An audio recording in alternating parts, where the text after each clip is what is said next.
King मेगोर Targaryen का राज अभी जोरों शोरों से शुरू हो गया था और ऐसा लग रहा था मानो उसे कोई भी रोक नहीं पाएगा।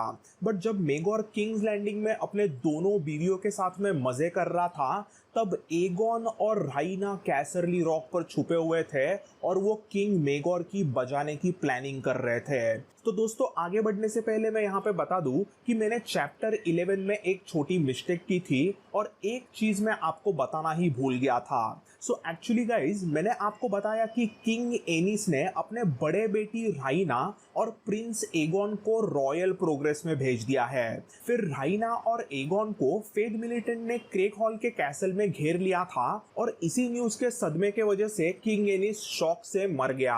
बट दोस्तों, मैं यहाँ पे एक चीज बताना भूल गया था कि रॉयल प्रोग्रेस को भेजने के पहले स्टूपिड किंग एनिस ने राइना और एगोन की शादी करा दी थी। जी हाँ, एगोन और राइना शादीशुदा थे। सो मेगोर की एलिस हैरोवे से शादी और भाई बहन रहीना और एगोन की शादी, ऐसे दो बड़े रीजंस फेद मिलिटेंट्स के बगावत के लिए थे। तो दोस्तों, एगोन और राइना एक्चुअली अभी शादीशुदा है, ये एक इंपॉर्टेंट बात बतानी रह ही गई थी। So that's my bad. Shout out to Devmallya Banerjee, जिसने ये चीज कमेंट्स में मुझे अच्छे से पॉइंट आउट की थी। दोस्तों, ऐसी आपको चीजें कुछ भी पॉइंट आउट करनी है तो प्लीज कमेंट में किया कीजिए, मुझसे मिस आउट कभी कभी हो सकता है। Song of ice and fire की दुनिया इतनी बड़ी है कि कभी कभी मैं वीडियो के लिए स्टोरी लिखते समय कुछ ऐसी इंपॉर्टेंट चीजें मिस आउट कर सकता हूं। So please let me know in the comments. So anyways, now get back to the story. तो अब राइना और एगोन दोनों शादीशुदा है और कैसरली रॉक पर वो लैनिस्टर्स के यहाँ पे रहने लगे हैं। इसमें लॉर्ड लाइमन और जकोस्टा लैनिस्टर ने उन्हें पनाह दी है। ये दोनों लैनिस्टर इंपॉर्टेंट है और आगे आने वाले हैं। अब यहाँ पे सैड बात ये थी कि यहाँ पे एगोन अब पूरी तरीके से अकेला पड़ गया था और उसके किंग बनने के कॉज के लिए कोई ज्यादा सपोर्ट ही नहीं कर रहा था। एगोन कोई अच्छा फाइटर तो था ही नहीं और कई लोग तो उसे अपने पापा का ही बेटा है ऐसा कहने लगते हैं। कई लोग कहते हैं कि ये बंदा भी अपने पापा एनिस के तरह ही इनडिसाइसिव और वीक बंदा है। एगोन के पास तो कोई ड्रैगन भी नहीं होता, बट मेगोर के पास में बल्लेरियन द ब्लैक ड्रेड होता है। एक जमाने में इस एगोन को फ्यूचर किंग बोल रहे थे, बट अब उसका पूरी तरीके से पत्ता कट हो गया है। वेस्टरोस में सब जगह अभी इस एगोन को एगोन द अनक्राउंड कहने लगे थे, यानी ये एयर टू द थ्रोन था बट इसे अभी क्राउन ही नहीं मिला था। So he was Aegon the uncrowned, इसे क्राउन ही नहीं मिला है। इसी में 42 एसी के एंड में राइना दो जुड़वा लड़कियों को जन्म देती है। इनका नाम रखा जाता है एरिया और रायला।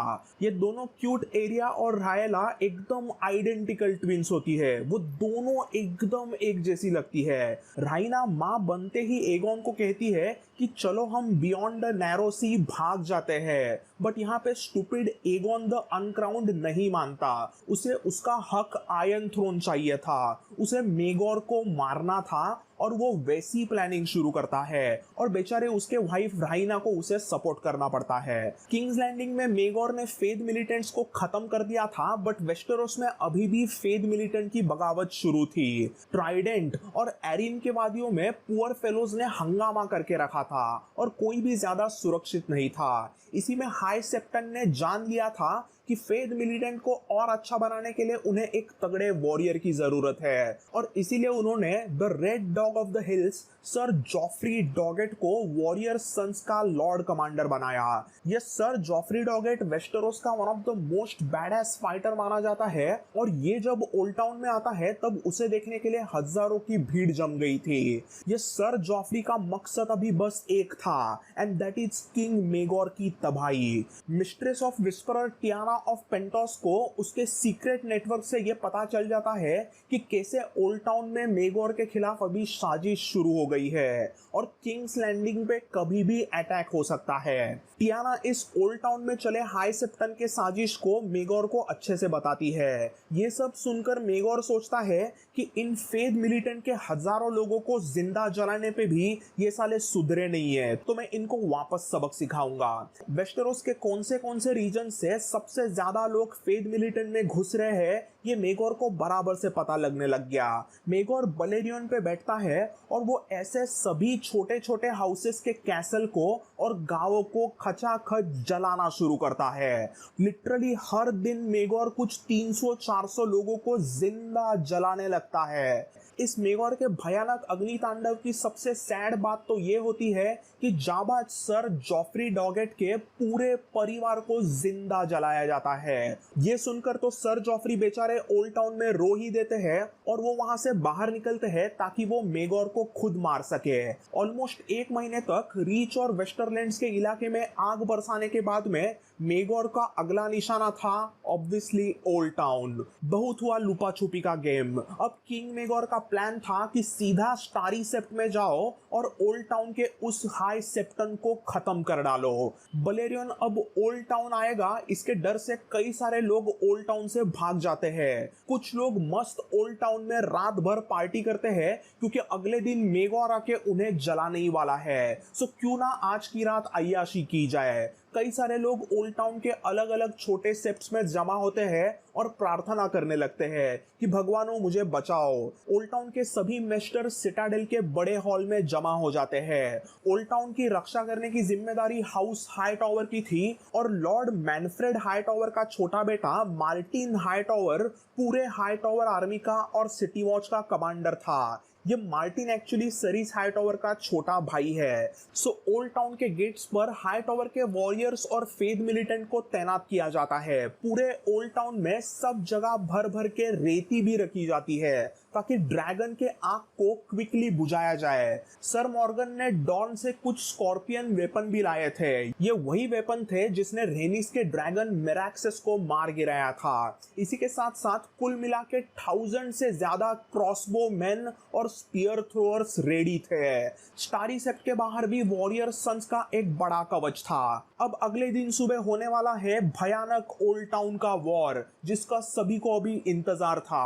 बट जो हुआ वो किसी ने भी नहीं सोचा था। अगला दिन आ जाता है और दोपहर तक विसेन्या और वेगार और मेगोर और बलेरियन बादलों में से ओल्ड टाउन के ऊपर आते हैं। बट वो जैसे ही ओल्ड टाउन के गेट्स के सामने आते हैं वो देखते हैं कि ओल्ड टाउन के गेट्स सभी खुले हैं। जी हाँ, ओल्ड टाउन के गेट्स खुले होते हैं और वहां पे कोई भी नहीं होता।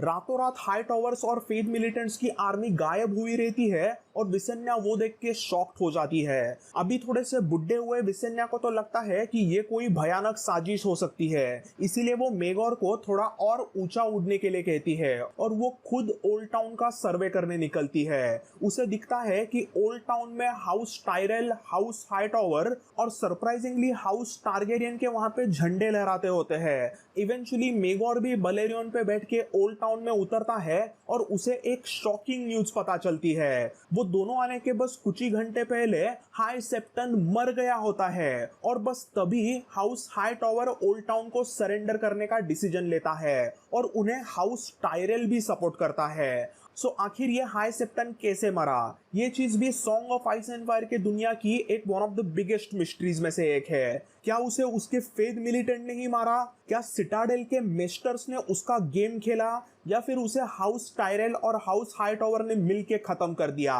किसी को कुछ भी नहीं पता। बट फेथ मिलिटेंट्स और सेप्टन्स की माने तो ओल्ड टाउन को बचाने के लिए हाई सेप्टन ने सुसाइड कर दिया। कुछ फेथ के फॉलोअर्स बोलते हैं कि हाई सेप्टन ने पिछले 4 साल किंग एनिस और फिर किंग मेगोर के खिलाफ बहुत एरोगेंस दिखाया था। उन्हें अपने खुद के फेथ के आस्था पर एक तरह से प्राइड था और 7 पॉइंटेड स्टार के अनुसार प्राइड भी एक बहुत बड़ा पाप होता है। इसीलिए रात के अंधेरे में द स्ट्रेंजर आता है और वो हाई सेप्टन को लेके चला जाता है। सो ऐसी सब चीजें ओल्ड टाउन के बुद्धू फेथ के फॉलोअर्स कर रहे थे, बट एग्जैक्टली क्या हुआ किसी को भी नहीं पता। एक चीज तो पक्की, दैट इज हाई सेप्टन अभी मर गया था और अभी ओल्ड टाउन भी सुरक्षित था। हाई सेप्टन के मरने के वजह से फेद मिलिटेंट अभी देखे तो किसके तरफ देखे, उनका कमांडर ही अभी मर गया था। सो हाई सेप्टन के मरने के बाद में फेद ने किसी 90 साल के एक अंधे बुढ़े को नया हाई सेप्टन बनाया और ये हाई सेप्टन मेगोर को एक्चुअली आशीर्वाद देता है। इस मिशन के बाद में विसिन्या ड्रैगन स्टोन पर लौट के जाती है और उसे बस अभी आराम करना होता है, बट मेगोर ओल्ड टाउन में ही रुकता है और वो वहीं से दरबार चलाने लगता है। किंग मेगोर पहली बार एक अच्छे राजा की तरह एक्ट करता है और लाइफ में पहली बार वो कुछ लोगों को माफ करता है। सो जिन फेद मिलिटेंट्स ने उसके खिलाफ हथियार उठाए थे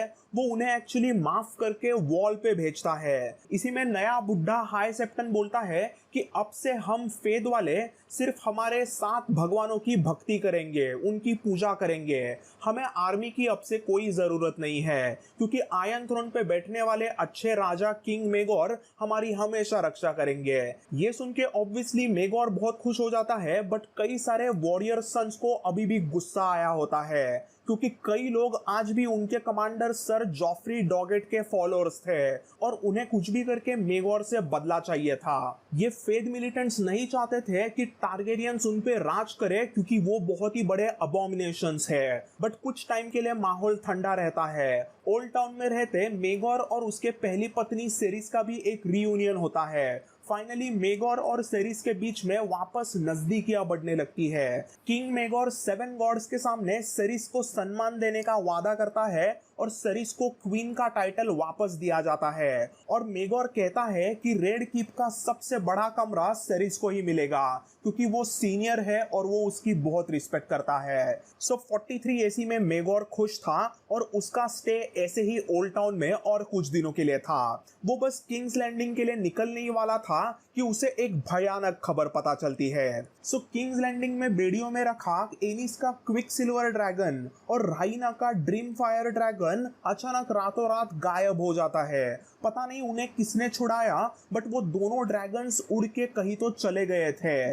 मेगोर को समझ में आता है कि ये साजिश आखिर किसकी है। सो ये प्लान होता है एगोन और राइना का। सो कुछ 4 महीने पहले किंग मेगोर बचे कुचे फेद मिलिटेंट्स को जलाने के लिए पूरे फील्ड्स में निकलता है और वो इवन आगे ओल्ड टाउन में जाने वाला है, ऐसी खबर एगोन और राइना को लगती है। सो तभी लाइमन लैनिस्टर प्लान करते हैं कि कैसे एगोन और राइना को उनके ड्रैगन्स मिलेंगे। लाइमन लैनिस्टर को पता था कि उनके पास बस यही चांस है। मेगोर अभी किंग्स लैंडिंग में नहीं है, तो इसी में हम किंग्स लैंडिंग में घुस के क्विक सिल्वर और ड्रीम फायर को आजाद करा सकते हैं। सो लैनिस्टर्स हमेशा ही किंग्स लैंडिंग को कॉर्न भेजते थे और एक दिन ऐसे ही कॉर्न की शिपमेंट करते समय राइना और एगोन को किंग्स लैंडिंग में स्मगल किया जाता है। सो एगोन और राइना कॉर्न के सैक्स में छुपकर किंग्स लैंडिंग में आते हैं और बराबर से ड्रीम फायर और क्विक सिल्वर जहां पे रखे होते हैं वहां पे जाते हैं। इस मिशन में मेगोर के ही कुछ सोल्जर्स उन्हें मदद भी करते हैं, क्योंकि मेगोर पहले से ही पगला है और लैनिस्टर्स का पैसा भी बोलता है। सो इन 2 रीजंस के वजह से एगोन और राइना ड्रीम फायर और क्विक सिल्वर के पास आसानी से पहुंचते हैं। सो इन बिके हुए सोल्जर्स के वजह से राइना को उसका ड्रैगन ड्रीम फायर मिलता है और एगोन अपने पिता के ड्रैगन क्विक सिल्वर से नाता बनाकर उसका राइडर बनता है। एगोन और राइना आसमान में हंसते खेलते चिल्लाते हुए किंग्स लैंडिंग में से फरार हो जाते हैं। एगोन, राइना और लैनिस्टर पिंक मेडन के कैसल पर आते हैं, जहां पर हाउस पाइपर का राज होता है। यहीं पे राइना की पुरानी अच्छी दोस्त मेलोनी पाइपर भी रहती होती है। Aegon the uncrowned quick silver पे बैठ के पिंक मेडन के बड़े कैसल पे आता है और वहां पे मौजूद सभी उसके बैनरमैन चिल्लाते हैं। इसमें House Piper of Pinkmaiden उसका सबसे बड़ा सपोर्टर होता है और इसी के साथ साथ कई सारे दूसरे हाउसेस, यानी कि house Charlton, house Corbray, house Dustin, house Farman, Frey, Tarbeck, Smallwood, Vance, Westerling, ऐसे कई सारे houses actually Aegon the uncrowned के सामने घुटने टिका देते हैं और एगोन द अनक्राउंड की ऑलमोस्ट 15,000 स्ट्रॉन्ग आर्मी बन जाती है। और इसी के साथ साथ शुरू होता है rebellion of Aegon the Uncrowned. Eventually Pinkmaiden से 15,000 की आर्मी लेके एगोन निकलता है और अब उसका निशाना होता है किंग्स लैंडिंग। बट मेगोर ने भी ओल्ड टाउन से अपने आर्मी को इकट्ठा किया था। हैरेनाल से मेगोर के बीवी के पिता उसके हैंड लॉर्ड लूकस हैरोवे भी 5,000 स्ट्रॉन्ग की आर्मी लेके निकलते हैं। मेगोर के आर्मी में उसका खुद का हाउस टारगेरियन तो होता ही है, बट उसी के साथ साथ house Harroway, house Peake, house Merryweather, house Caswell और इवन हाउस टली के सोल्जर्स भी होते हैं। एगोन द अनक्राउंड अपने आर्मी को लेके जस्ट गॉड्स आई के नीचे आया होता है, तभी मेगोर के आर्मी के हाउस मेरीवेदर और हाउस कैसवेल साउथ में से आते हैं और हाउस टली और हाउस हैरोवे नॉर्थ में से आके उसके सामने आ जाते हैं। और इसी के साथ साथ गॉड्स आई के नीचे एक भयानक बैटल शुरू होता है। मेगोर की आर्मी सिर्फ कुछ 6,000 लोगों की थी और एगोन द अनक्राउंड की आर्मी ऑलमोस्ट 15,000 की थी। बट चालाक लूकास हैरोवे को वो गॉड्स आई का रीजन अच्छे से पता था। जैसे कि आपको पता है कि लूकास हैरोवे उधर ही नजदीक बसे हुए हैरेनहेल के बादशाह है। सो उन्हें ये रीजन अच्छे से पता था और वो बराबर एगोन द अनक्राउंड के आर्मी को घेर लेते हैं। सिर्फ 17 साल के एगोन द अनक्राउंड ने इस बैटल में बहादुरी दिखाते हुए क्विक सिल्वर पे बैठ के हल्ला बोल कर दिया और मेगोर के उसने कई सारे सोल्जर्स को जलाया। बट बैटल शुरू होने के बाद आधे घंटे में आसमान से बलेरियन की चीखें सुनाई देने लगती है। मेगोर द क्रूअल वाज हियर। सदियों पहले वलेरिया में ड्रैगन्स की फाइट्स हुआ करती थी और उसके बाद पहली बार वेस्टरोस में अभी ड्रैगन लड़ेंगे। बलेरियन जोर जोर से आंख फेंक के क्विक सिल्वर का पीछा करने लगता है और क्विक सिल्वर यही कुछ 15 मिनट यहाँ वहां भागता ही रहता है। एगोन और क्विक सिल्वर क्या ही कर सकते हैं। क्विक सिल्वर बलेरियन के सामने लिटरली 1/4 साइज का था। बलेरियन ऑलमोस्ट 200 ईयर ओल्ड एक्सपीरियंस राक्षस था और उसके सामने क्विक सिल्वर तो अभी बस 30 साल का बच्चा ड्रैगन था। मेगोर ने लिटरली हंसते हंसते बलेरियन पे बैठ के क्विक सिल्वर के साथ थोड़ी बहुत आंख मिचोली खेली, बट इवेंचुअली उसने सोचा अभी बहुत हो गया। बलेरियन ने क्विक सिल्वर का एक पंख फाड़ दिया और बेचारा क्विक सिल्वर चीखते चिल्लाते आसमान से नीचे गिरता है। उसकी दर्दनाक मौत हो जाती है और ऑब्वियसली इसी के साथ साथ एगोन द अनक्राउंड भी गंदा मारा जाता है। वेस्टरोस के इतिहास में ये first ever dragon versus dragon battle हुई थी और इसे आज भी सब लोग the battle beneath the God's Eye से याद करते हैं। एगोन द अनक्राउंड के मरते ही उसके साथी हाउसेस ने हथियार फेंक दिया और वो यहाँ वहां भागने लगते हैं। बट मेगोर और उसकी आर्मी सभी लोगों को गंदी मौत देते हैं। सो इस तरह से पुराने किंग एनिस के एयर टू द थ्रोन बेटे एगोन और एनिस के ड्रैगन क्विक सिल्वर, ऐसे दोनों की मौत उसके छोटे भाई मेगोर के हाथों होती है। इसमें अभी सबसे बड़ा सवाल ये था कि राइना ने ड्रीम फायर पे बैठ के बैटल ज्वाइन क्यों नहीं की थी। अगर 2 ड्रैगन्स होते तो प्रोबेबली बलेरियन को वो हरा सकते थे, बट एक्चुअली एगोन का वो डिसीजन सही था। ड्रीम फायर बिल्कुल भी बैटल ड्रैगन नहीं था और राइना अभी जस्ट मां बनी थी। एगोन द अनक्राउंड बैटल में जाने के पहले राइना को कहता है कि अगर वो मर जाता है तो उनके ट्विंस की रक्षा करने के लिए राइना को होना बहुत जरूरी है। इसीलिए वो बैटल में अकेला गया था और राइना को उसने पीछे छोड़ा था और जो होना है वो आगे हो ही जाता है। एगोन द अनक्राउंड मेगोर के हाथों बहुत ही बुरी तरीके से मारा जाता है। जब अपने हस्बैंड के मौत की खबर राइना को पता चलती है तब वो कोई भी रिएक्शन नहीं देती, वो बिल्कुल भी रोती नहीं है। वो कहती है कि अभी मेरे पास रोने के लिए समय नहीं है, मुझे अपने दोनों बेटियों की और ड्रीम फायर की चिंता है। राइना एकदम चालाक थी और क्विक डिसीजन मेकर थी। वो क्विकली ड्रीम फायर पे बैठ के एरिया और रायला को लेके पहले लैनिसफोर्ड जाती है और फिर वो वहां से फेयर आइलैंड्स पे भाग जाती है जहां पर हाउस फार्मान का फेमस फेयर कैसल होता है। वहां के लॉर्ड मार्क फार्मान राइना को पनाह देते हैं। राइना के आने से वहां के दरबार के कुछ लोग खुश नहीं होते क्योंकि हाउस फार्मान ने एगोन द अनक्राउंड को सपोर्ट किया था और उनके कई सारे सोल्जर्स बैटल बीनीथ गॉडसाई में मारे गए थे। वहां दरबार में कई लोग कहते हैं कि इस राइना के वजह से हमारे हस्बैंड्स, हमारे बेटे मारे गए हैं। बट फेयर कैसल के न्यू लॉर्ड मार्क फार्मान कहते हैं कि मेरे पापा ने मरते दम तक प्रिंस एगोन द अनक्राउंड को सपोर्ट किया था और मैं भी वही करूंगा। मेरे पापा ने एगोन द अनक्राउंड के सामने घुटने टेके थे तो मैं कैसे अभी पीछे हट सकता हूँ। ऐसा कह के वो राइना को अपने ही कैसल में पनाह देता है। वो बोलते हैं कि कल जो भी होगा देखा जाएगा, अगर मेगोर यहाँ पे अटैक करता है तो हम हमारी जान देने के लिए रेडी है। सो ऐसा रिस्क लेके फेयर कैसल के नए लॉर्ड मार्क फार्मान राइना को रहने के लिए जगह देते हैं। अगले कुछ 5-6 महीनों तक इस छोटे आइलैंड पे रहने वाले सभी की नजरें पूर्वी इलाके में रहती है, यही सोच के कि किसी भी वक्त वहां से काला शैतान बलेरियन आ सकता है। बट वैसा कुछ होता नहीं है। राइना एक्चुअली फेयर कैसल में एकदम सुरक्षित रहती है क्योंकि मेगोर 44 एसी में किंग्स लैंडिंग में वापस लौटा था क्योंकि उसे अपने 3 बीवियों को अभी टाइम देना था और उसे बाप बनना था। मेगोर हर रात एक बीवी के साथ गुजारता ताकि उसे बेटा हो सके। इसी में आपको लगे कि फेद मिलिटेंट्स के बगावत का क्या हुआ, कहीं वो खत्म तो नहीं हो गई, बट ऐसा कुछ नहीं था। वैसे तो नए बुढ़े हाई सेप्टन और हाउस हाई टावर ने ऑफिशियली मेगोर को बता दिया कि वो आयरन थ्रोन के खिलाफ अभी कभी हथियार नहीं उठाएंगे, but the red dog of the hills sir Geoffrey Doggett का बदला अभी भी खत्म नहीं हुआ था। सर जॉफ्री डॉगेट अभी भी जिंदा है और वो बदला चाहते हैं। सर जॉफ्री के कई सारे लॉयल वॉरियर सन्स नाइट्स थे जो उसके लिए कुछ भी करने के लिए रेडी थे।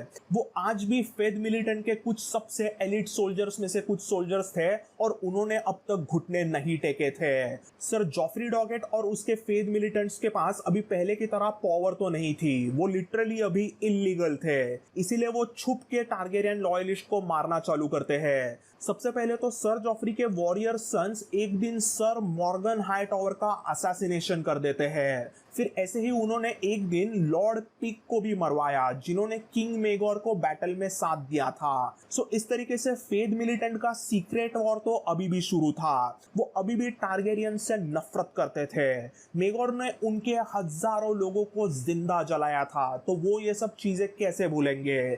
सो क्या वापस फेद अपराइजिंग होगी? क्या मेगोर को फाइनली कोई बेटा होगा? ये सब कुछ जानिए अगले चैप्टर में। Until then, bye and take care.